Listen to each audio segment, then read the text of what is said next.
When we start, can I just double check for the guys online? You guys can hear us okay? Coming through nice and clear. Perfect. All right. So in this segment, everyone, we are going to be looking at registration and the website.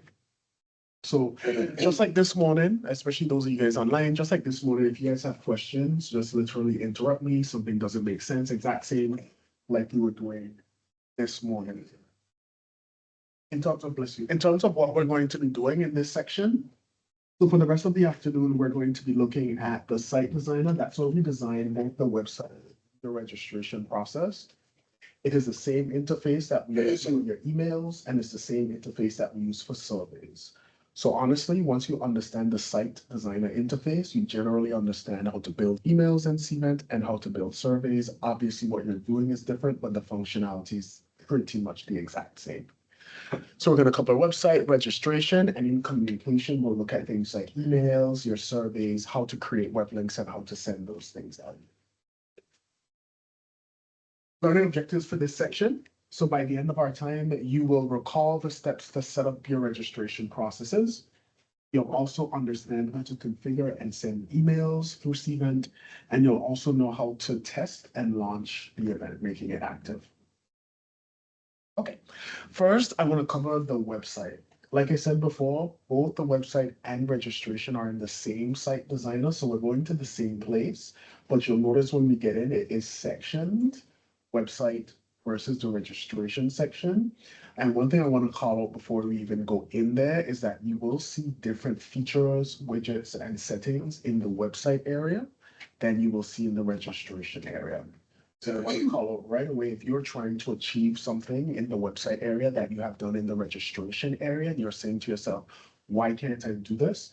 It is meant to be quite different. So some things you just cannot replicate on either place. So I've got back into Cvent. Still in our event or our account, I'm going to use the recent items drop down. So I'm clicking search. And then here I have my recent events. So I want to hop into my training event. Within that training event, I'm going to use the navigation panel on the left, and I'm going to hop down into either event website or registration and registration process. Both of those would take you to the site designer. So because I'm editing the website now, I'm just going to click event website, and then I'm going to say open site designer. Sorry, I totally missed that then. No, you- Where did you start going into? Website. Yeah, so events. Event website. Oh, hang on. Go into that.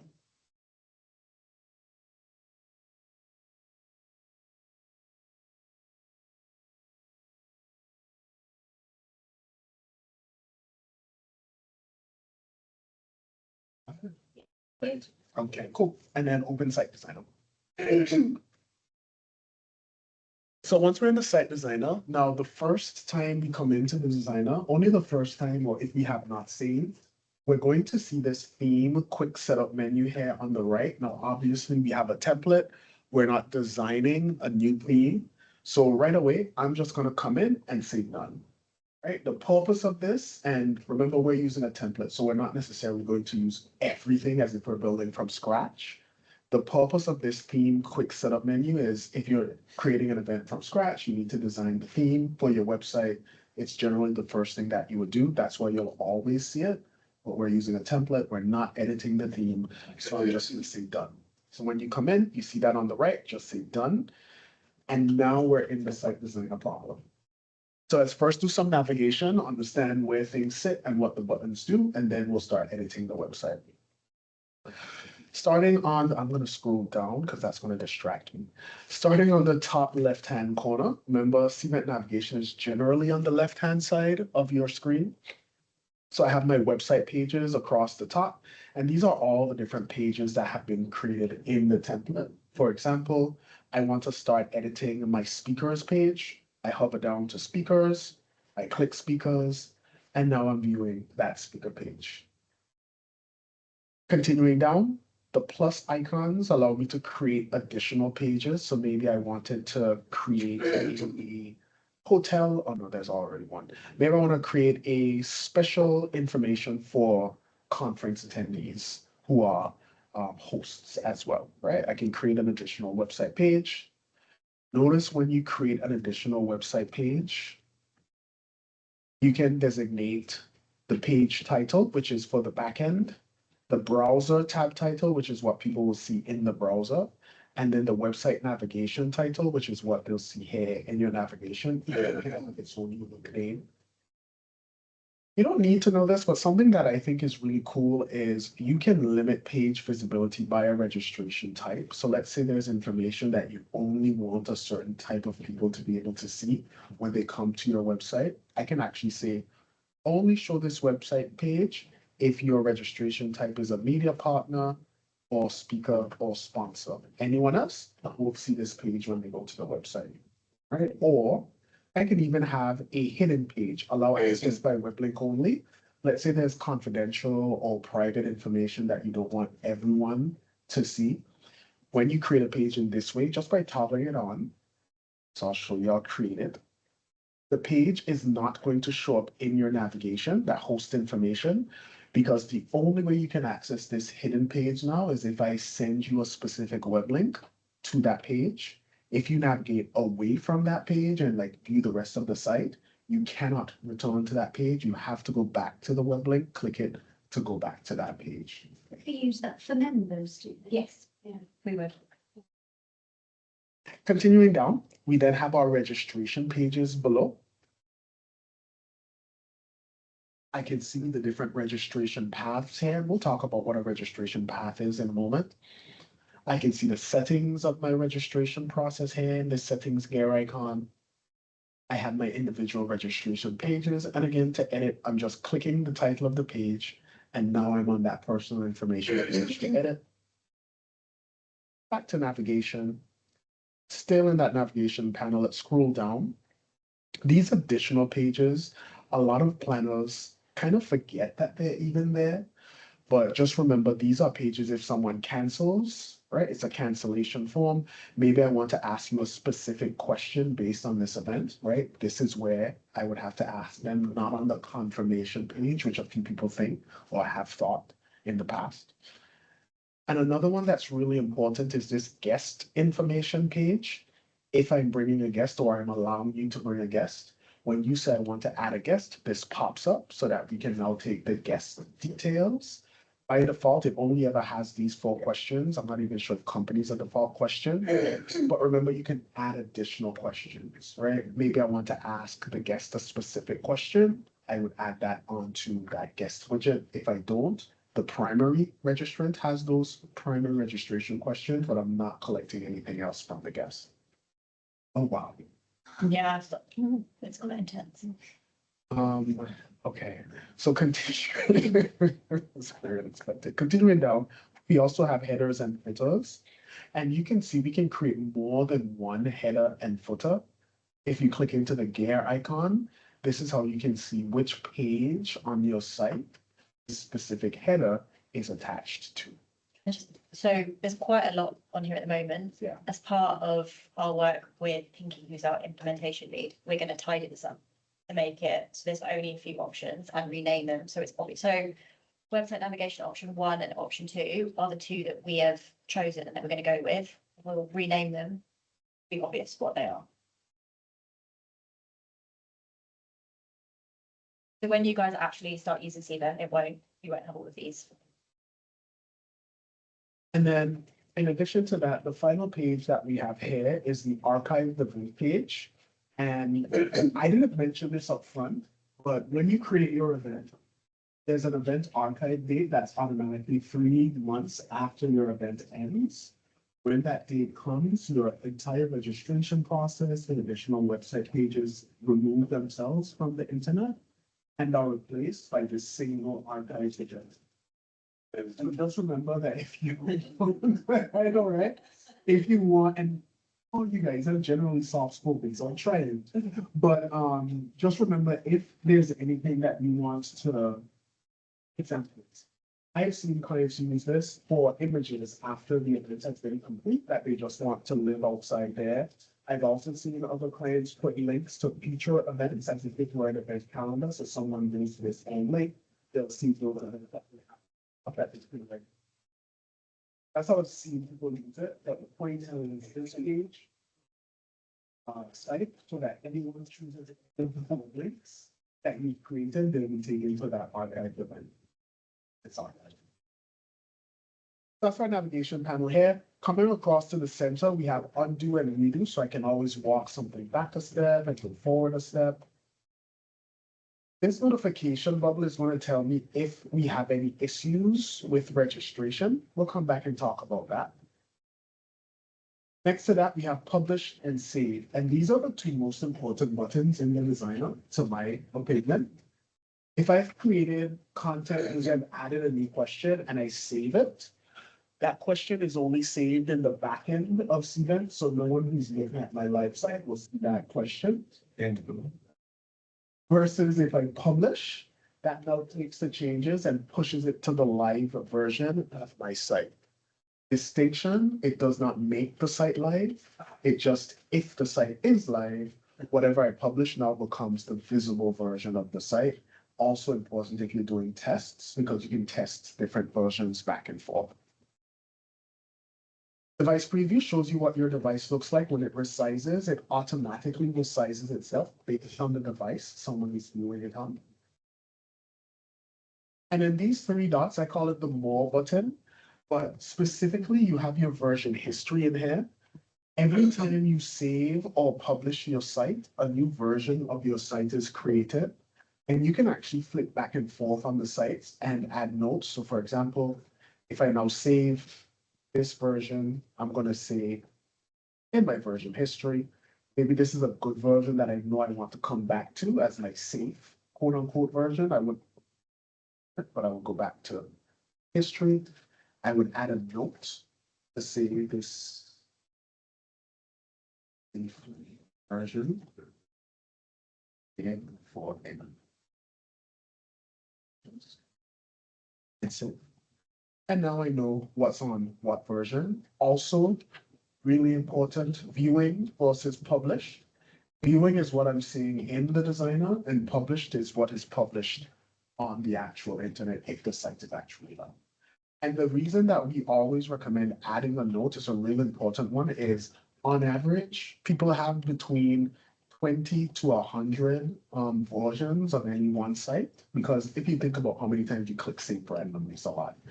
So adding a note to anything that you want to go back to means when you're looking for things, you don't have to scour through 70 versions and try to remember, well, I saved it at 654. So it's probably that one. Okay. Let's reopen that one. Almost finished with navigation. The X on the right-hand side is going to close us out of the designer. Build is where we get all of our content from, all of our widgets. Sections is kind of cool. So you won't see them on here, maybe on the summary page. There we go. So what a section is custom pieces. So you know how we can create an entire website page, we can hide a website page. A section allows us to create little areas that you can then use. So for example, they have creatives. One I thought that was really kind of cool.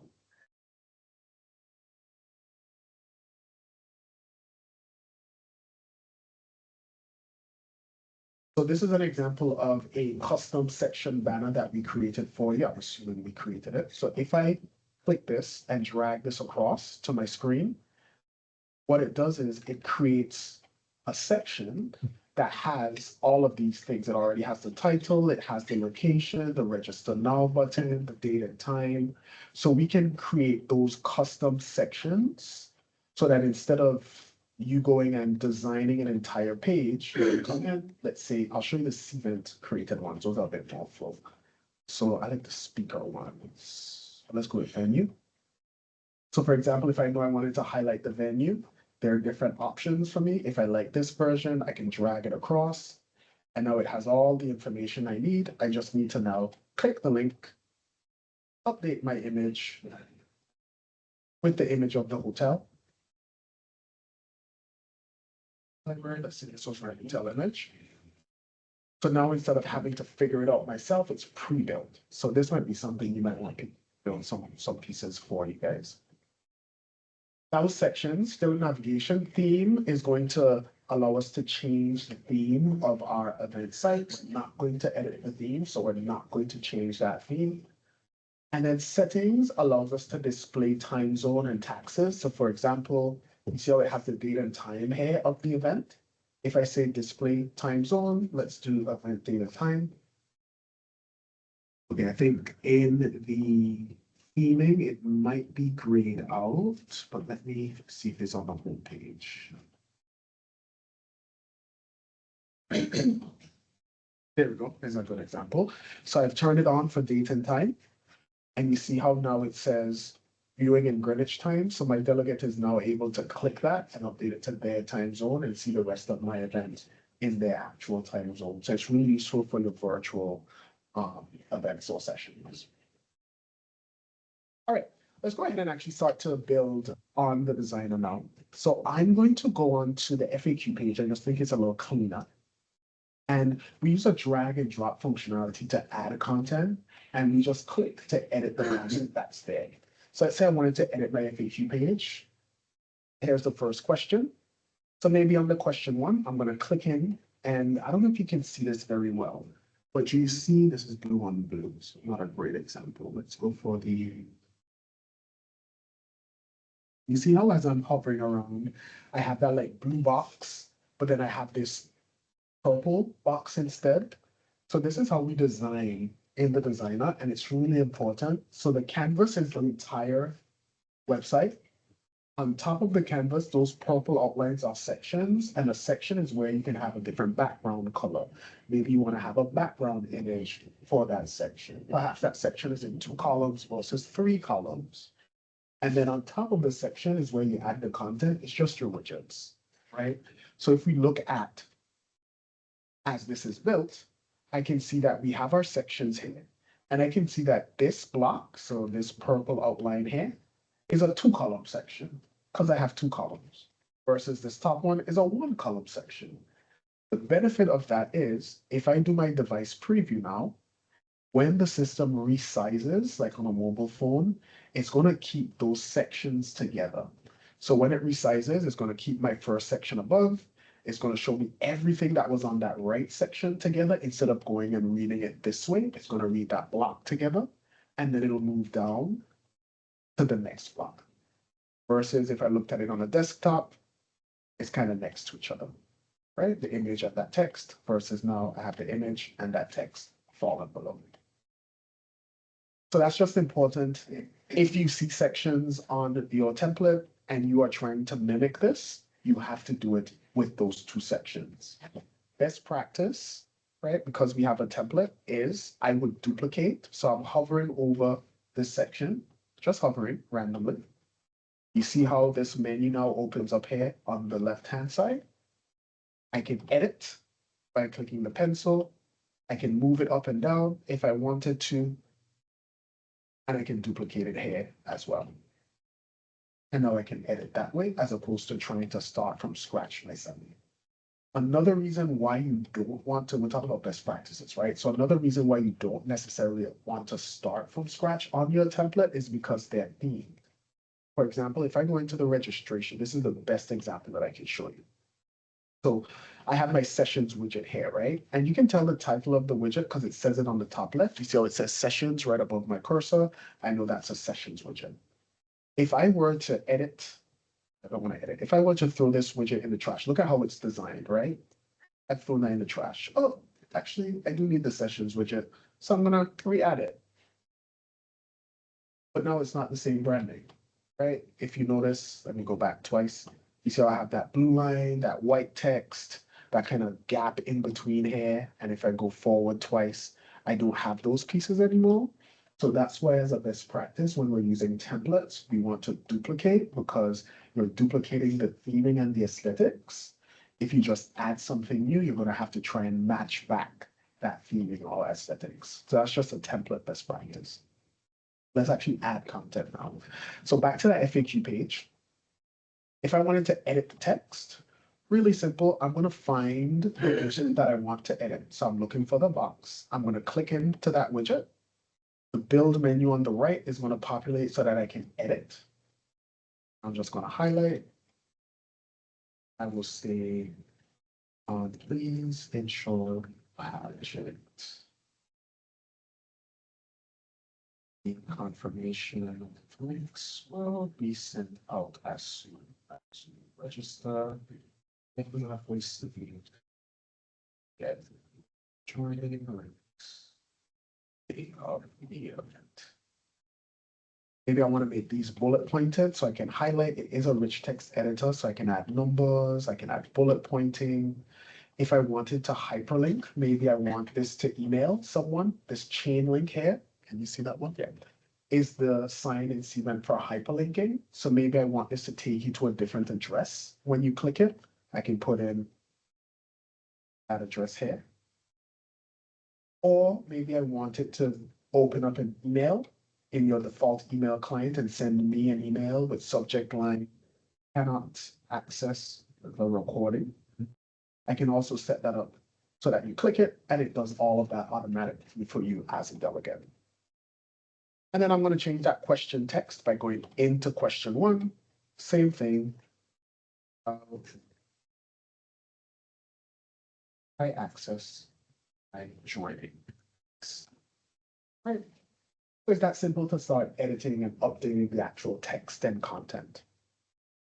Back into the navigation panel, I am going to, okay, I'm going to come down in here. Let's go into the speakers page now, because I feel like I had a few questions about speakers earlier.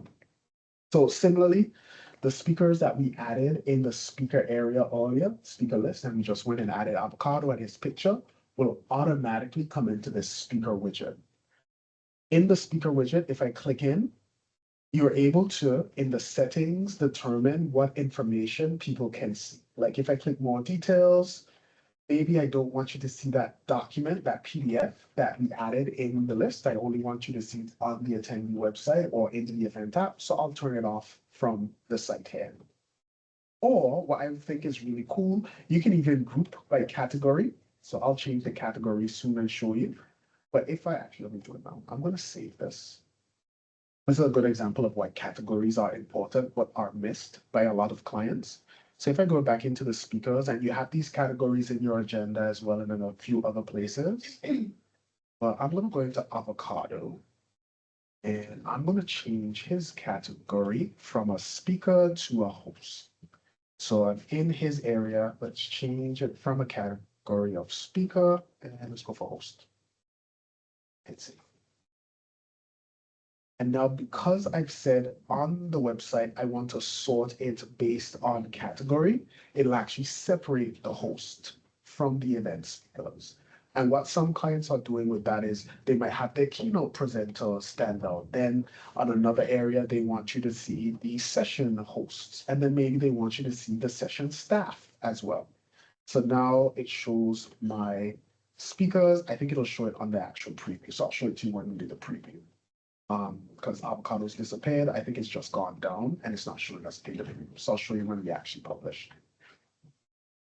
Okay, let's move into one more. Let's go into the photo gallery and then we'll talk about the header. So in the photo gallery, if I needed to edit photos, I'm going to click into this widget.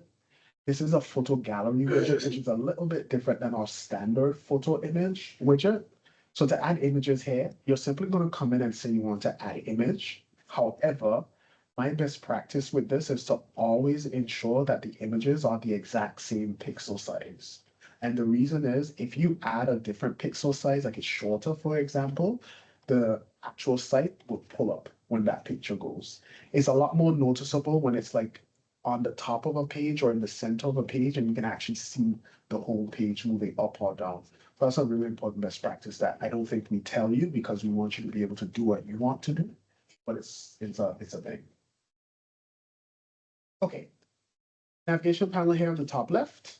I'm going to scroll down and let's hop into the header and footer. I'm going to go into navigation option. You said 1 and 2 is the ones y'all are okay.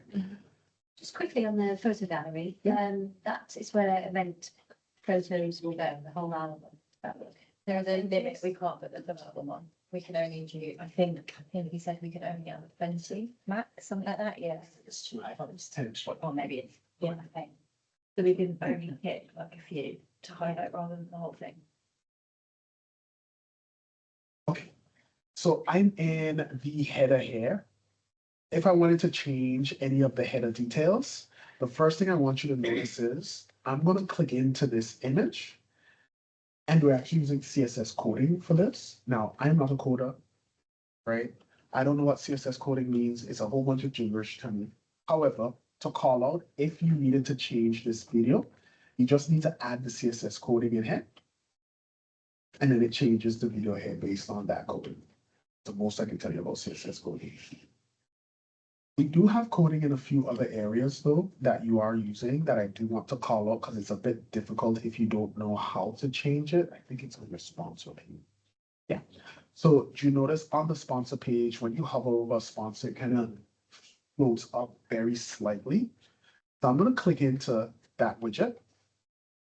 And if I scroll down into the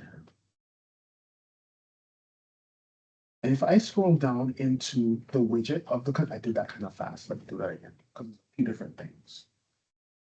So when I'm hovering around, if I wanted to change the actual image of the sponsor, I'm clicking the image and I'm clicking replace, takes me into my media library. I would choose a new sponsor image. If I don't have one, I upload the picture like I did with Avocado's image, select the image, and now that's the new sponsor logo, right? That's one thing. The hovering is done differently. So now I'm not clicking the image, I'm clicking outside of the image into the section, right? Not the large section, but between the image and the other image. I'm clicking there, and then I'm selecting customize. I'm customizing the widget, and then scrolling all the way down. This is where we have chosen, I think it's to full image, and there we go, overview box. And that's how it's floating up. There are other options that make it float in different directions, but just really important if you're adding individual images and you forget to duplicate. So for example, if I click in here, it allows me to duplicate, but you see how it duplicates it kind of big as well. So just note when you're using these widgets, so this is the example of a one column section that's been used for 4 columns versus the one earlier I showed you was a 2-column section for 2 columns. In that earlier section, this widget would not have stretched, right? Because it would have stayed in its column size. But because this is now in a new line in a 1-column section, it's stretched across the entire width of the section, right? And that is why the setup of your columns is so important. If I wanted to change the structure, I just click the section. It's hard to click here, but let's click. Oh, none of that.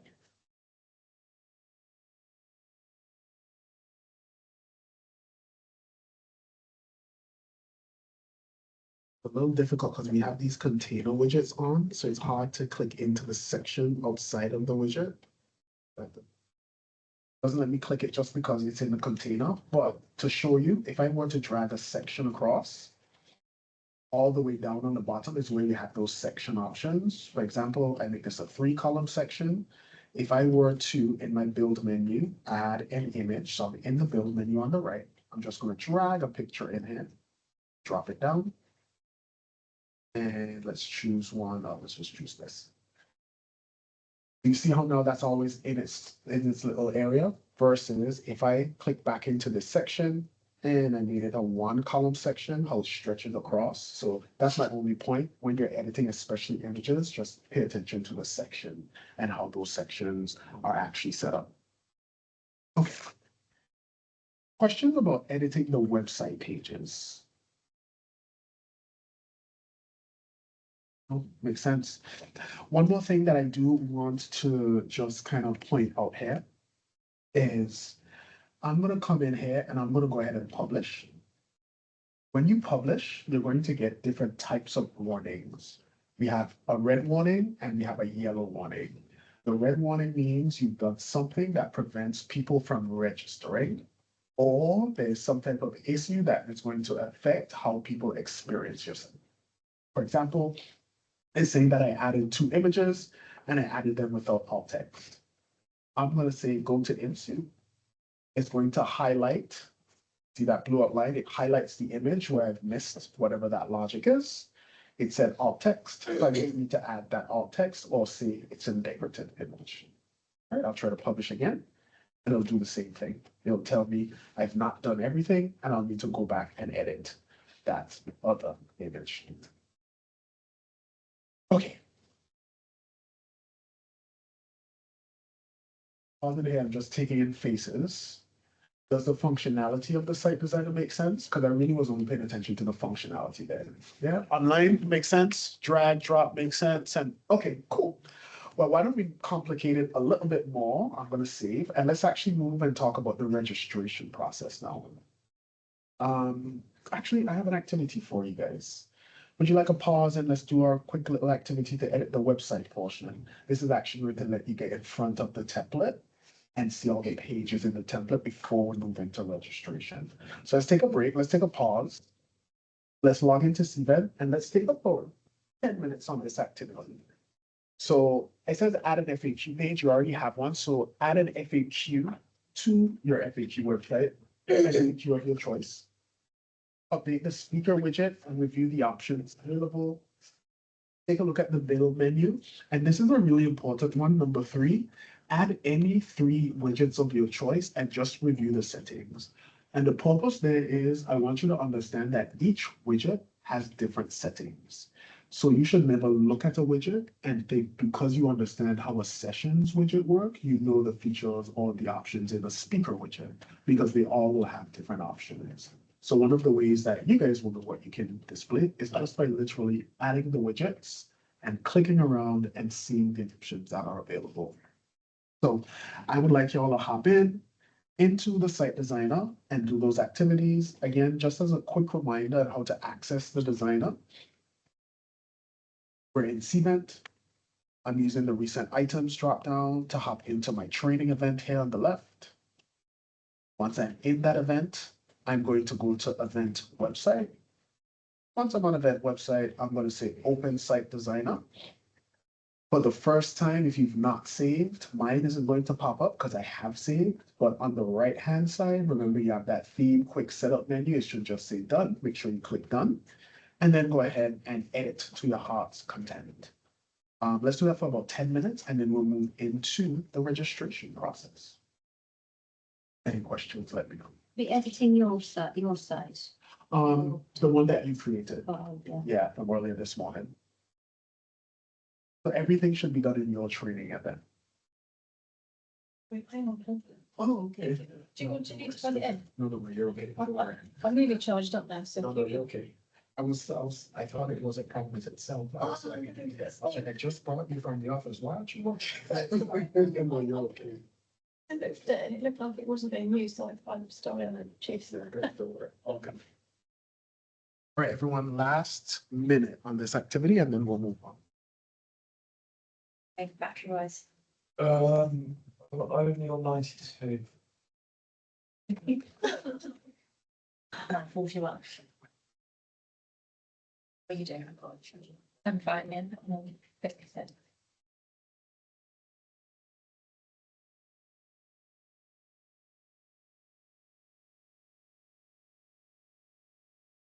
It's weird, like some of the sockets aren't working and like. Yeah, that one is.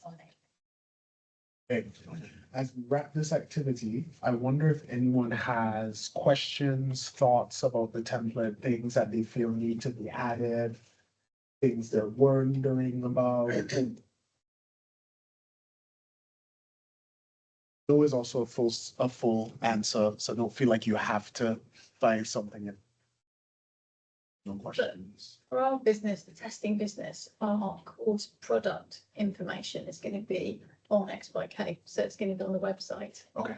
And I think we're going to be using the registration part, but I'm just interested to see how it's all going to work. And I'm not sure, not trying to answer this now, but the thing in my mind is how do we use the Cvent event architecture and registration architecture to manage our So I think courses and things. the way that it works is you still have to create the event in Cvent. Yeah. Then you do the registration process and then you get a web link that takes you straight to the registration process and you register with that That's what I as a think. CTA on X. But where we have, each year we have 30 training courses with multiple instances online and in person and things. I don't want to answer it now, but it's like, how do we, and each of those has different pricing structures as well for the, like your courses, like your conferences do. So it's how we take that sensibly into here. So you don't have to answer it now, but that's the question for us, is what are we setting up and how are we going to sort of set it up, I think. So like, instead of having a registration process for every single training course, you could have one that sort of you can choose which one you wanted, that type of thing. Yeah, or I suppose it's understanding it, do every year, do we just have to set up? Of course, there'd be dozens and dozens, because each online course is run 4 times a year and each in-person course is run twice a year, and there's 30 of those. So what is an event? Is an event an evergreen training course name, and the sessions are the instances? I don't know the answers to any of those questions. I think they'll be what help us work out what on earth we, do you know what I mean? How we sort of set it up. Can I give some potentially helpful information, or maybe potentially not? But you're right. I don't think we'll be able to answer exactly how you should set up. But what I will say is in Cvent, that question about are the events evergreen, are the sessions evergreen type thing, it depends on, I think in Cvent, everything depends on how you want to pull the information out. That's how I like to think about it. So in educational events specifically, we tend to see two kind of trends. One where we have as an organization an aggressive year of events, activities, and training sessions. I'm going to create one event because I know people are dipping out of sessions, or January they're here, they're back in August. I create one event, we call it an umbrella event, and each of our sessions we now use as if it were a sub-event within that umbrella event. So you have a year of training courses, and then each session is a training course, or even if it's a day with several courses, people will still create that day as a session and then do a breakout inside of that session with session programs. So my answer to your question, as you think about it, I would say think about how you want to pull the data out of Cvent. Think about how you want to see your reports, and then that will inform us on how exactly we would build it. Because I think in terms of the delegate experience, whether you do one event for each training or one, to be honest, I prefer it when it's one event. It's several sessions for training specifically, because also people can then go back and say, oh yeah, I did X, all within one kind of umbrella. Are you doing or thinking about doing certificates of attendance and stuff as well? Yeah, they do that. If all of that happens manually outside of it, so they're all things that we could look at bringing in to this. Because I was just thinking, it's attached, that certification process is also attached. So if you kept it in one event, you can even have like credit hours, people automatically get certificates for certain things. But yeah, I just wanted to give you that information. As you're thinking about how to do it, I think that's the question we should ask. How do I want to pull the data out? I think with a meeting with you guys and thinking who's our implementation leader, I think it's probably worth just trying it out in different ways and just seeing which one works best for you. Yeah. And what looks best. Okay. So outside of that, any other website questions, comments, anything that we wanted to cover online? You guys feel okay? Yeah, good. All right. In that case, why don't we continue through then? Why don't we cover registration? Also, I should check. I do have time scheduled for a 5-minute break in case you guys wanted a mental health break. Do you guys want to take a quick 5-minute, or are you happy to go into registration? I know it's a lot in the afternoon, I feel like. Oh, all good? Online, happy? All right, let's roll through. Registration. In this section, we're going to cover registration settings, the registration process, and then also we're going to talk about when you would use registration paths. So before I hop into registration, there's a really important thing I want you guys to think about, and that is, are you wanting to ask questions or contact fields? They're both questions. To your delegate, it's a question they're answering, end of story. But for you, where those answers live are completely different. If I ask a registration question, meaning I've created the question on the registration process as I'm building the event, The answer someone gives me to that question is only ever going to live in that particular event. So if you think about things that you want to report on globally, or maybe you're looking for annual reports on certain things and you want answers to those questions to be in those reports, you may need to be asking them as contact fields as opposed to registration questions. Another benefit of a contact field is it goes outside of the event to the address book, which is why you can report on it everywhere.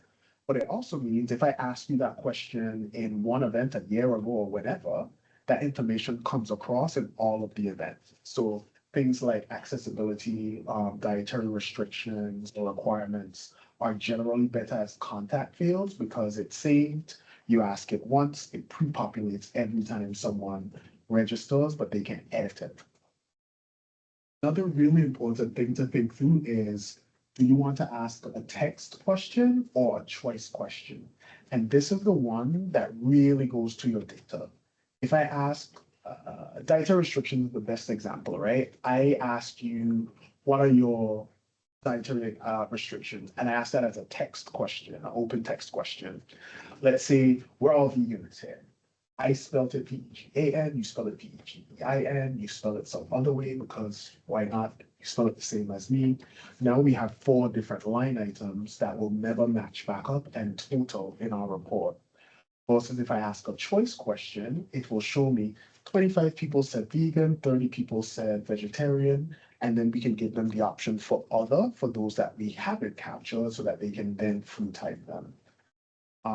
It just things like that just turn into when you're pulling your reporting, how much time do you have and where else are you going to pull those things out? So back into Cvent. With those things in the back of our mind, we're still in the site designer. I'm going to hit that navigation panel on the left and let's move into the registration process. First, I'm going to look at the settings. We'll look at this process as is, and then we'll expand to registration paths. So first, let's look at these settings. So I'm in my navigation panel here on the left. I'm in the registration area. My registration settings are in this kind of gear icon. I will be a little bit granular here just to be clear about what the different options are. First, this is where I can go and say which one of the registration types that I've created is going to go down this registration.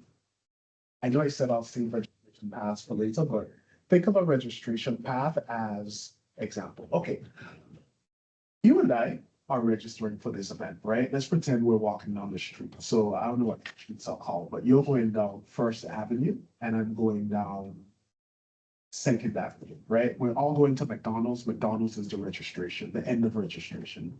On your street, you have 2 speed bumps, a stop sign, and some kids crossing the street. On my street, I have absolutely nothing except a roundabout, right? We start at the same place, end at the same place, but our process to get there is different. And that's what a registration path in Cvent is, right? They start registering together. You can say, if you're a speaker, I want you to go down this street that has 16 questions. It has a blue background. Maybe I'm asking you for your bio and to upload your profile image.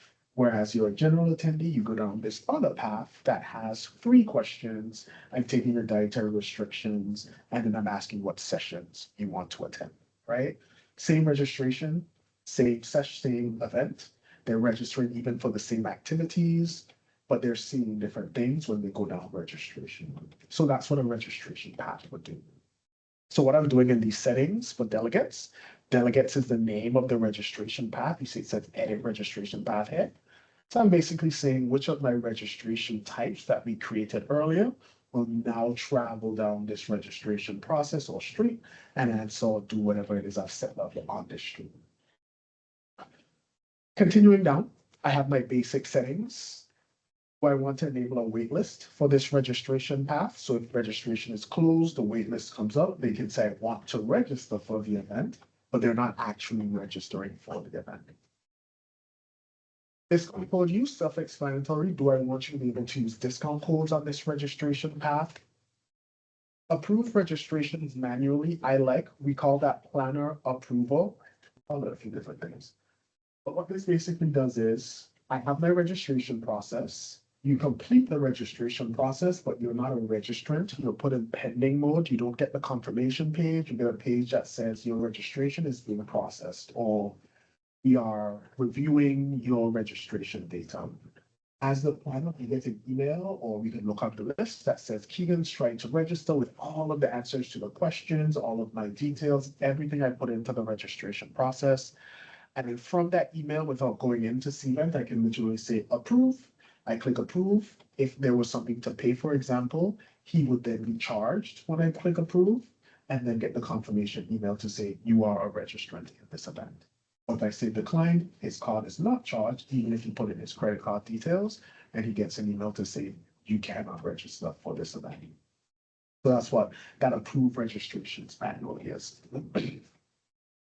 Allow registrations on behalf of someone else. We saw that one earlier. That is, I'll show it to you now. That's just that tick box that pops up here.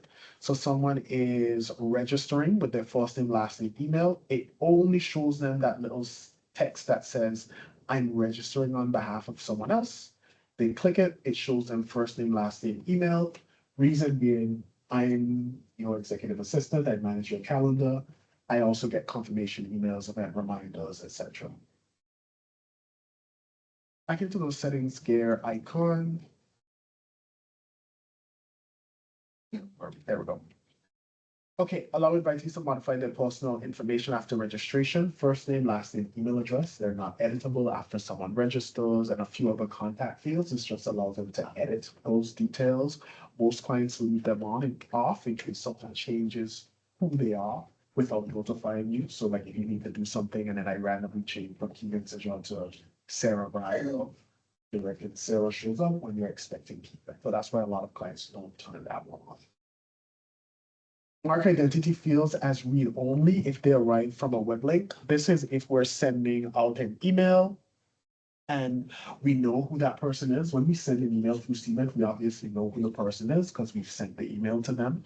This is just saying if we've done that, the person clicks the register link, for example, and comes into Cvent.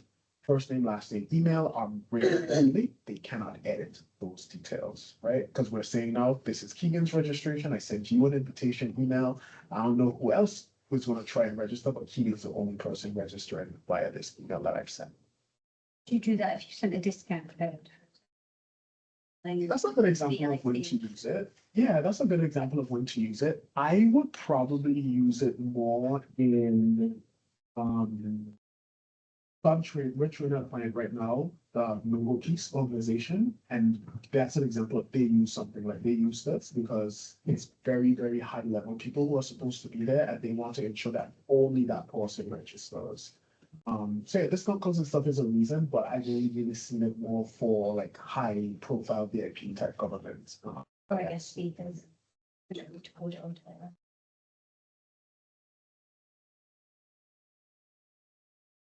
Okay. Continuing down, we're referencing to refunds here. So an admission item, we've not gone through that in today's session because we've not built admission items into your template. Take this information, but don't take it in today. An admission item is a ticket to your event. It is automatically in every event.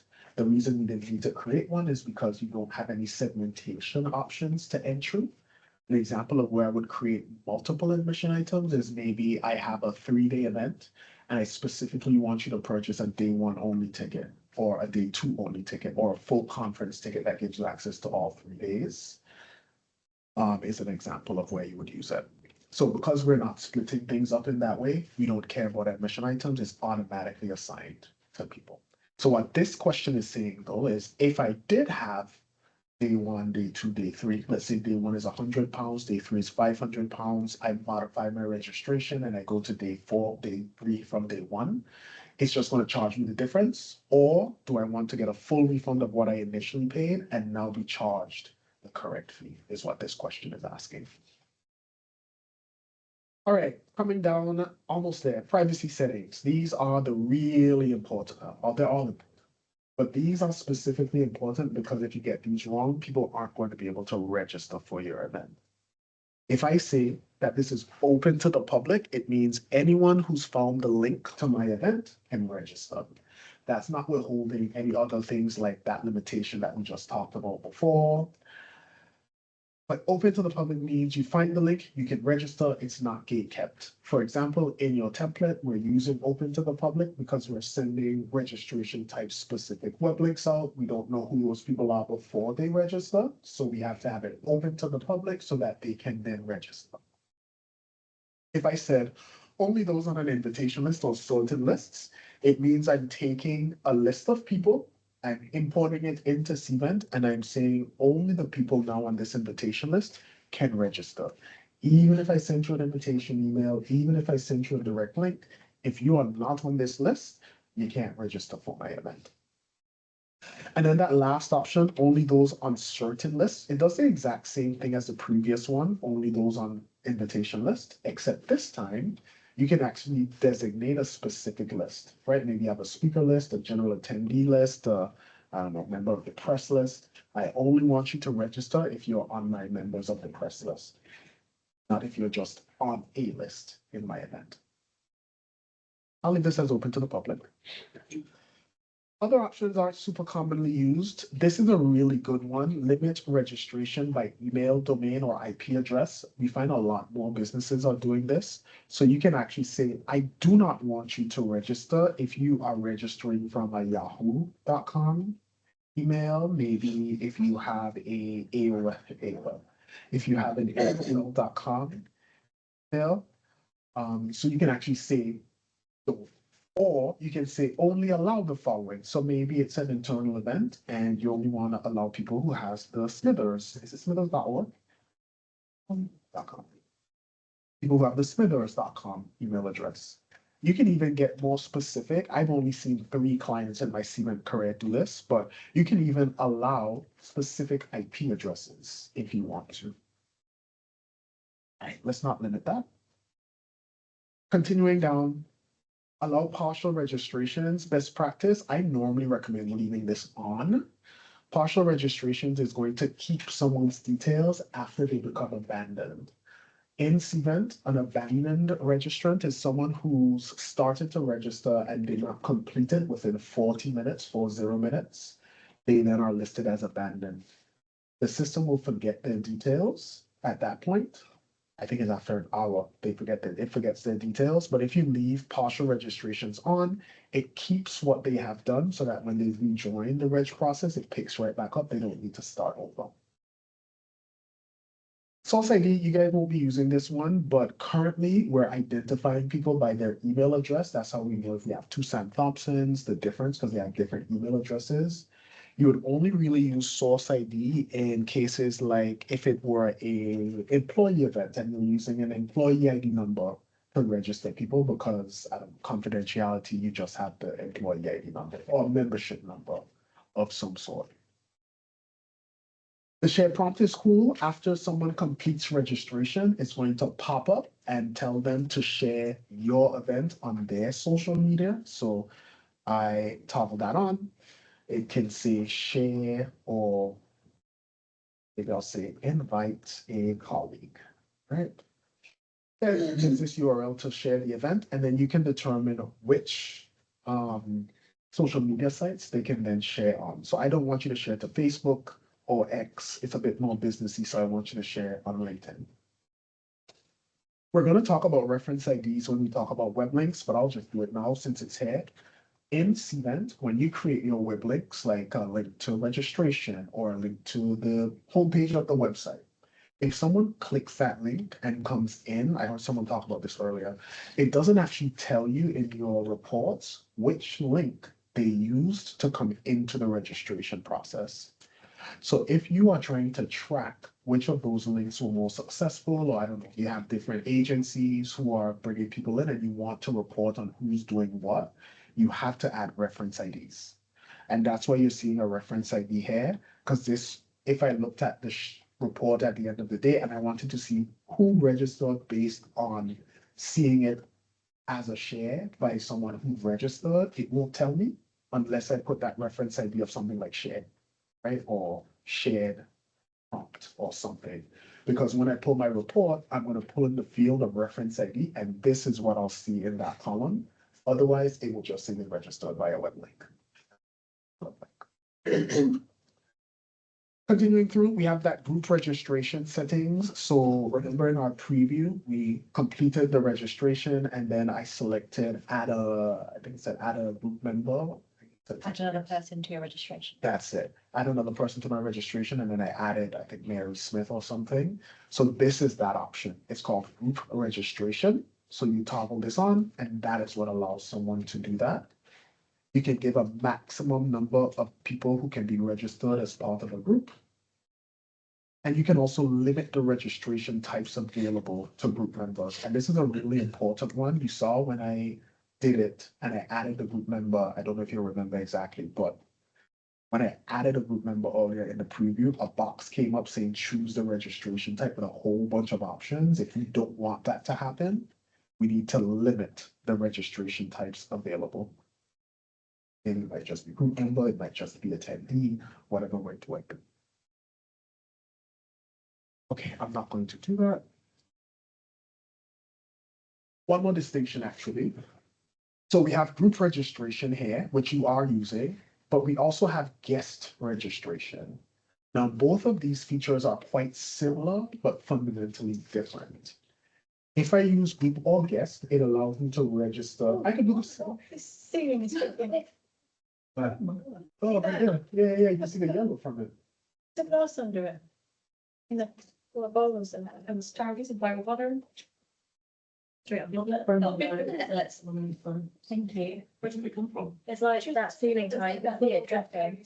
It's funny because when I came in and it was raining outside, I could hear the water coming down this shop. Oh, that's not gonna Oh, really? Shaft. Oh, I should probably tell someone about it. yeah. Not just myself, have an own internalised conversation. Okay.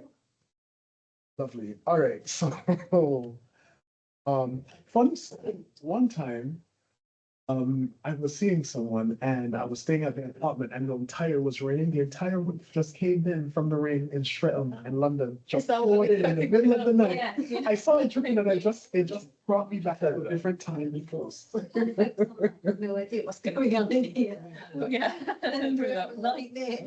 Oh, we just had a little bit of water come through, guys, on the internet. That's what we're hungry. That's what we're talking about. That's a tangent. That's gonna be the most watched bit on the recording. It's like, We've been going from that bit. yeah. It must be on. Oh, You were going up, Tommy, you were just getting out of the way. wasn't it? Well, actually, it's getting there. oh, that's like It's always interesting. I got a patch up there as well. Yeah, but this is ground floor, so you can't do that. That's stretching. Two more floors. No, I was gonna say, I I know it's scaring me a lot. There is, there's a whole people. I was here thinking to myself, like, Keegan, I'm sure. Is it what? That's dry. Okay. Oh, that's good. He's on the cool way. Yeah. Come down. Yeah. I mean, that's it. Okay, cool. Moving right along. We were talking about these settings. We're almost done. I was telling you, right, the difference between group and guest registration. So, I can use group registration. Sorry, is that feature that we saw where you can add up to 30 members of the group, right? Guest registration allows you to do the exact same thing. It allows you to register multiple people in the same transaction. Two main differences, right? It's a widget here, guest registration versus group registration is in your settings, right? Two main differences. If I register people as a group, when they all register, after registration, they become independent. Meaning if I registered all of us here as one group and I cancel my registration, it doesn't affect your registrations at all. Each of you guys are your own individual registrant. Guest registration is different because again, I register all of you guys as my guests and I say I can't come anymore, all of your registrations are canceled. So while they both allow you to bring multiple people, guests should really only be for proper tag-alongs, like someone's actual spouse or child, someone who's not coming unless they show up. And group is more for actual group members, people who want to register maybe their team and pay with one credit card transaction is probably the most common use case that we see in like corporate events. Second thing that's really important with group versus guest is with guest registration specifically, the emails are separated. So for example, confirmation, you're going to have a guest confirmation email and a primary registrant confirmation email. Versus group registration, they're all primary registrants, so they all get that primary registrant confirmation email. So just two big differences between group registration and using guest registration. All right. I'm gonna go ahead and apply that logic, and now let's build on to the registration process. So I'm on personal information page, and it's the same drag and drop functionality as we would have saw in the website area, right? So if I want first name next to last name, I can quickly drag that across. Maybe I don't want this option of how it will appear in the badge. I can throw it in the trash. Undo.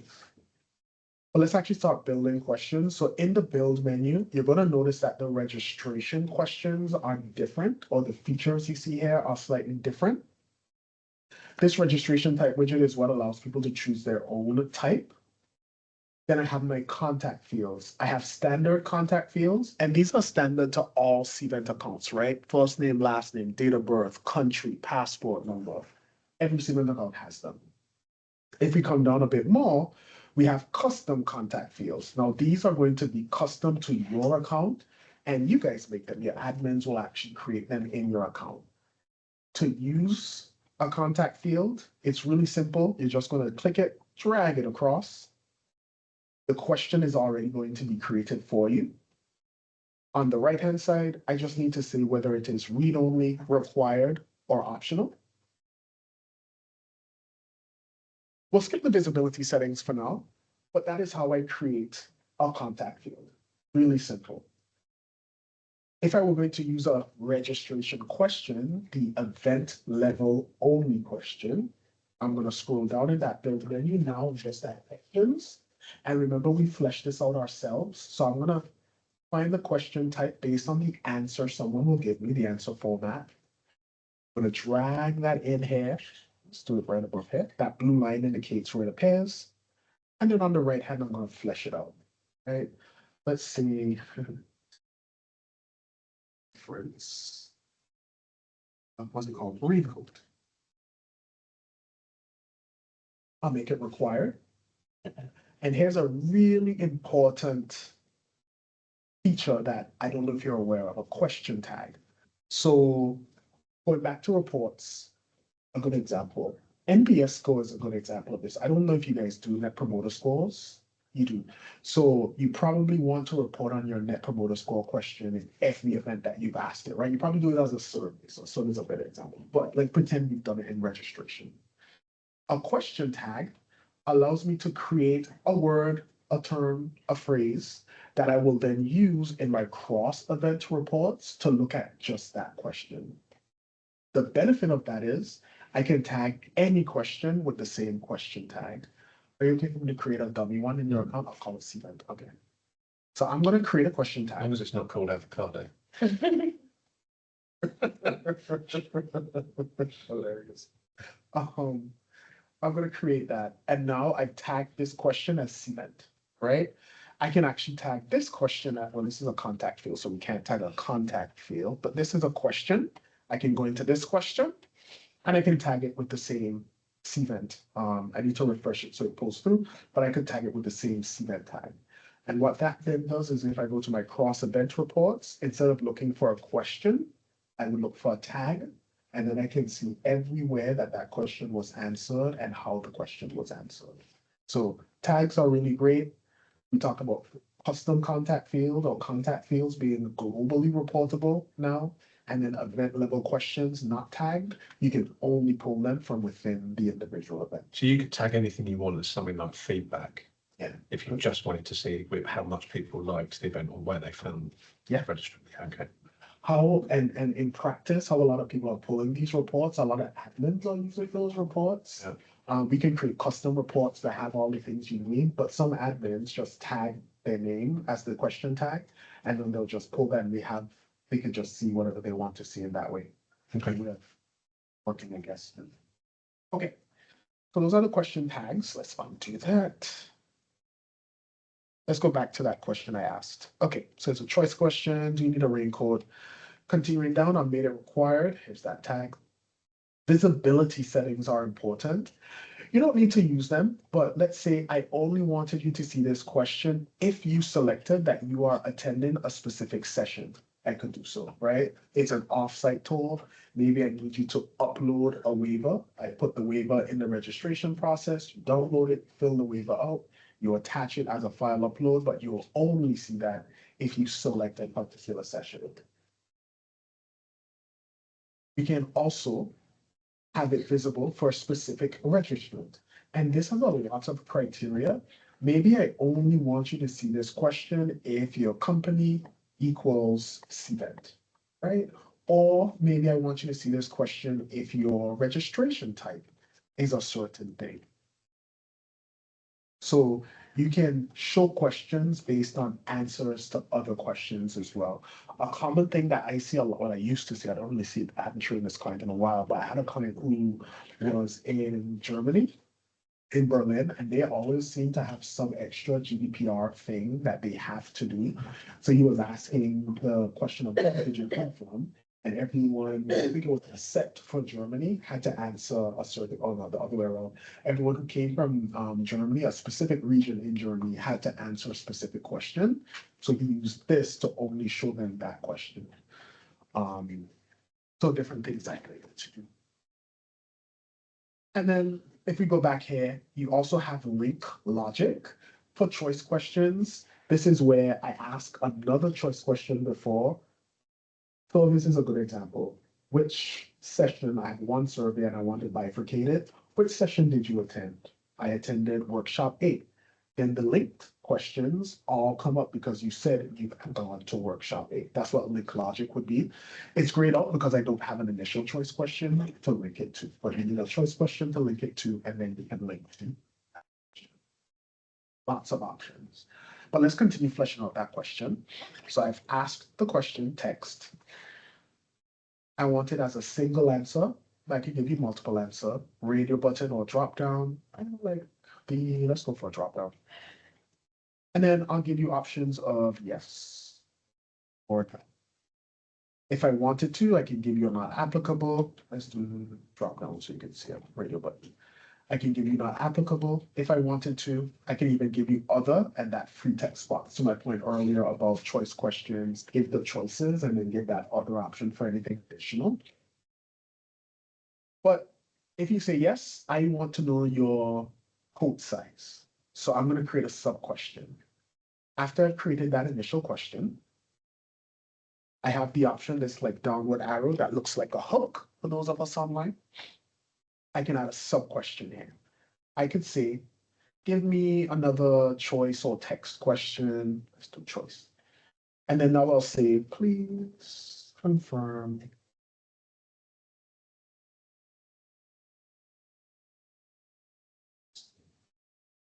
I'll make this question required. And then scrolling down, let's bulk add the choices. This time we'll go for a small.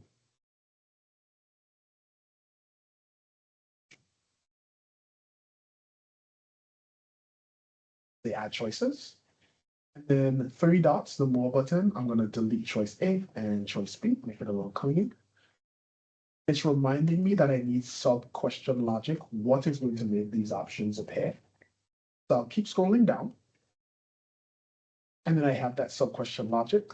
So I'm going to say, only show this sub question if they say yes to my initial question. They say no, they don't see the sub question populating. Okay, let's back it up. The last thing I want to mention about creating questions is, again, about your data and your reporting. If you have a long question, like for example, name as you would like it to appear on the badge, that's kind of long. In my reports, that's probably going to be cut off when we look at the table of questions, right? The question text. So if you wanted a shortened version of any question, you put that as the reporting. So for example, if this was a badge, I might just put badge or badge name, right? So instead of seeing that long text, I just see that shortened text in my actual report. All right, let's go ahead and publish for now. And I have alt text again. Let's edit that. Yes, it's decorated. All right, that was the product information page. Let's continue through. I'm gonna hop into the sessions page. We just have our sessions widget here. Not much to say to this because we've just added the widget, except I do want to call out this free. If it's an event where perhaps you're not charging at all, it would still say free sometimes if you have the pricing feature turned on, which feels redundant. So just remember in the settings, remember each widget has different settings. Just get accustomed to looking around. You can toggle off the fees, right? Maybe I don't want you to know how many spots are left. I can toggle off the capacity. This location. I can toggle off the capacity so you don't see the capacity when you're registering. If I want you to see who the speaker is with this session, I can toggle speaker on so you can see the speaker. I think maybe there's a note for you guys. Clearly there's some with the branding, the theme that was set up. I saw it twice now, things not showing. I think maybe it's in white because like the speaker, I'm toggling it off and nothing's popping up. I think it's just formatted in white in this which is why it's not showing because we added in for the workshop. But my point was going to be that you could turn this on and then the delegate in registration will be able to see who's actually speaking. It'll even pop up so they can see more details about the speaker as well. Continuing through, let's go into the summary page. This is just a summary of a registration. So it's just going to summarize what they've selected. But again, if you scroll in here, maybe I don't want you to see the questions that you've answered, right? I can toggle that off. I don't want you to see the answers to the questions. Final page here is going to be payments. This is where people make payment. What's important to note here, if I click in, this is where I have the option to choose from the already activated payment methods. So if I want you to be able to pay by check, I click in, and I can now enable that check payment method and publish. Remember, you always have to publish for those changes to take place. This is not, however, where you turn on paying by credit or debit card, right? This is just where you turn on the features that have already been on for payment. If I want you to pay by credit or debit card, I come out of the registration process. And now I'm going to go into registration overview. Within registration overview, this is where I'll have all of the overarching registration settings. This is where I have my pricing. So I'm going to go into that settings gear icon. And this is where I have the option to say, I want to enable, it's already turned on, so we can't turn it back off. But this is where I can come in and say, I want to collect funds. I want it to be X currency, and I want to use this merchant account. Now, you don't have a merchant account turned on yet. When you do, after you select the merchant account, you'll see another option to choose the type of credit cards you want to collect. So you edit that information here. So like, I don't want you to be able to use Diners Club or American Express, but you can pay by Visa and MasterCard. Okay.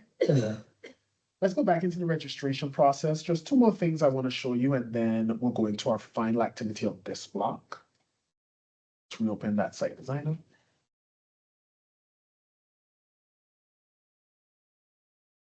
Okay, back in my navigation panel, let's go down to the confirmation page this time. On the confirmation page, post-registration, this is where they'll see all of their details. A few things that I think are beneficial. First, the add to calendar button. You might want to edit it depending on what you want them to see. For example, by default, it allows them to download the event, the entire event, and they'll see the description as the event's description. But maybe I want them to also have their individual sessions on their calendar, so I'll allow them to also download their individual sessions. If you're doing any streaming, like on Teams, and you want them to have the Teams link in their calendar invite, you have to turn that on so that they have those virtual links. Little toggle option. And then if I continue down, you have the registration summary widget here, which summarizes registration. But just note that you also have the registrant's agenda widget that's similar. But the big difference here is one, See, this one actually summarizes like questions and things. The registrant's agenda just gives them the agenda that they've confirmed. It also allows you to toggle on. Okay, we don't have any virtual sessions currently, which is why I don't see the option. But if I had virtual sessions, it would give me an option here to toggle on virtual links. It then creates a camcorder icon here, and it will highlight any sessions that are virtual to the delegate. They can then click the camcorder that's next to the session and be taken into whatever the virtual event is. So it's just another touch point. Like you could always tell people, go back to your confirmation page, you'll see the links there when you actually upload them. We have a client who does webinars, and what they do is they don't send joining links. An hour before the event, they put their links into the session so that it shows up on the confirmation page, and that's the only way you can join the session because you have to log back in to see your confirmation page. So they know that you've registered because you've logged back in, and that's the only way that you can access the link to then go to but they actually training. So maybe that's an educational best practice, perhaps. But okay, so that's in my agenda widget. If I come down a bit more, we don't have them on our page, but I'm going to add them just to talk about it. Modify and cancel. I'm going to pull modify across. It is just a button. If the button is not there, people cannot modify. Same with cancel. If you don't add the cancel button, they cannot cancel. Best practice, if you do have an event that have those buttons and you're copying or you build it in a template, notice you have a modification and you would have a cancel until date. Even if this date was in the past, like if I put 2020 and the third, right? 2020. You see how that button is still there, even though I said you can modify until that date. So in the site designer, it will still show you that button, even if it won't show up on the actual registration site. So it's really important anytime you see these buttons to double check that you don't have a modification until. I cannot tell you the amount of planners who call the care line saying people can't cancel. What is going on? And it is this date, and it takes forever to figure it out. Okay, let's remove that one because we don't want to modify. Publish. Okay, before I give you a final activity of this block, I want to cover when we would use those registration paths. So in my navigation panel here,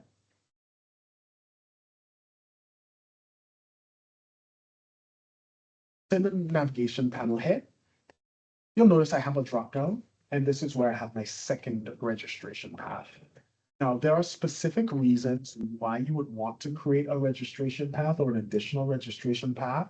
The first one is just because you want to, and that's how you want to segment your registration process, right? You can do whatever you want to do. In Cvent speak, you're only creating or you only need to create an additional path if one type has a different setting over another type for a feature that we cannot limit based on registration type. For example, modify and cancel. Just now you saw that modify button. I added that modify button and you'll notice I do not have an option in this modify button to say in the settings, only show for X registration type. So if I have an event where my speakers can modify, but my general attendees cannot, right? I have to create a different path for the speaker and add that modify button. And for the general attendee, I have the same information just without that modify button, right? Another example is terms and conditions. Maybe I have one set of terms and conditions for most of my audience and then a specific set for my exhibitors, right? I have them on a different registration path because I cannot say, show these terms and conditions to this person and show these terms to this one. If you are going down my registration path, you're going down my road, those terms and conditions are either there or they're not there. So there's certain features that will mandate you to create registration paths. If there's a difference, outside of that, there's no reason to create them. And the main one people do is I want to ask a question to a different registration type. That's the main one we see. You don't need to create a registration path for that. You can use your visibility logic. I'm going to go ahead and publish. And let's publish anyway. I know that we've edited that registration process. I'm going to show you how you would create that registration path. And again, A registration path is the exact same thing that we've just looked at. So if I went to my chair and sponsor path, I would check every single thing that I just checked, right? It's literally just the same thing, which is part of the reason we don't love creating them unnecessarily, because it gives you an entire next set of questions and places to check. But if I do want to create a new path, best practice is to duplicate. So I'm in my navigation. I'm going to say create path. I'm going to say duplicate that path. Then I'll call it, maybe it's for the members of the press. I'll call it my press path.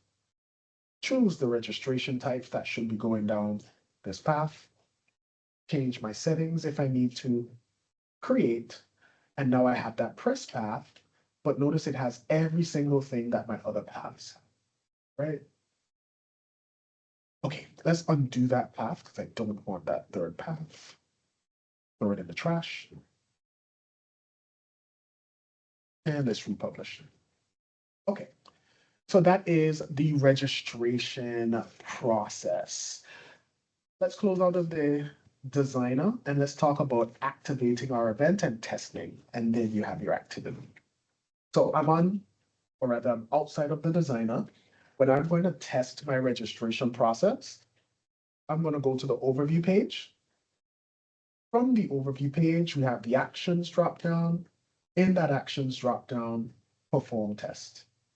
I did this earlier. But when you perform a test, I did. When you perform a test, just remember that you can either test it yourself or send the tests to other people, and you can choose the recipient down here.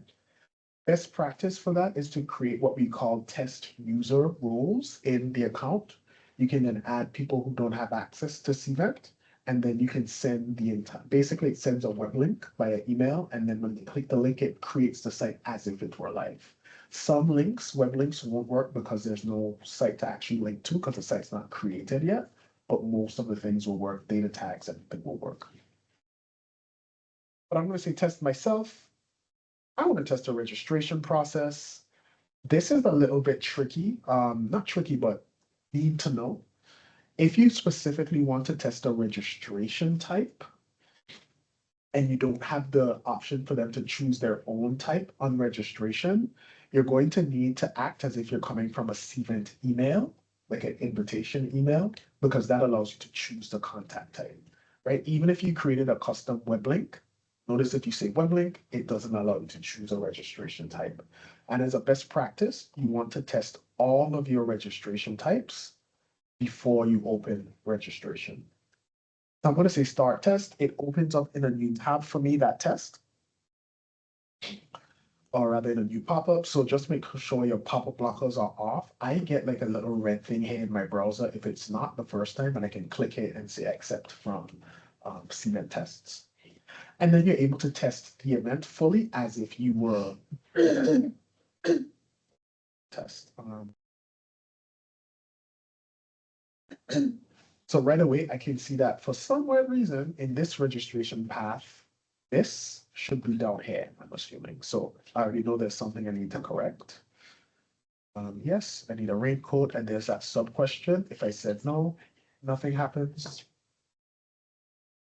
Why are you attending the event?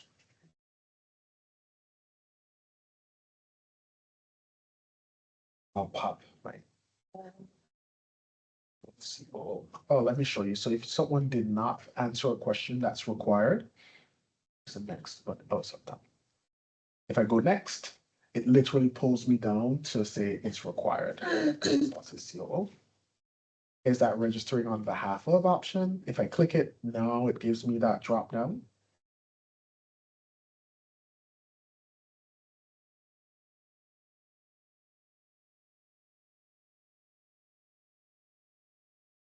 If you guys know, but if you notice, I'm just adding a plus and a number to my email address, and it gives you a unique registrant each time in Cvent. So it just allows you to test a whole bunch. Oh, I did just do this already. Oh, +4 is a registrant. So let's do. Yeah.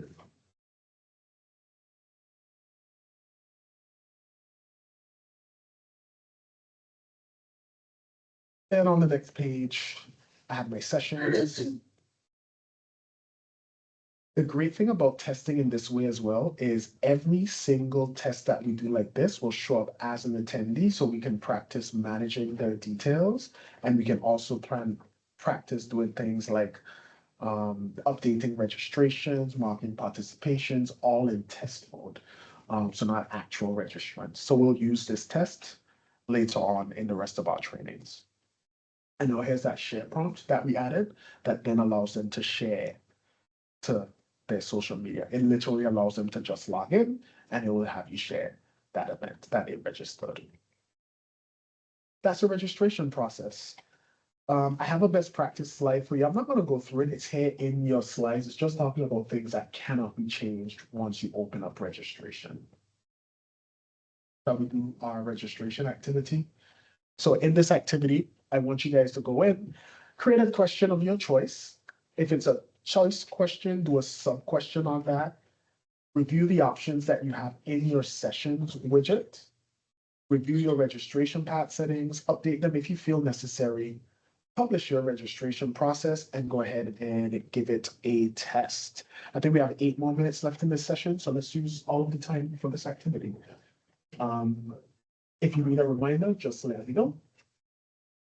Online, if anything's unclear, just pop it in the chat. But if you guys have questions, you guys okay? Did that make sense? All good? Perfect. So we'll do this one for 8 minutes and then we will break up.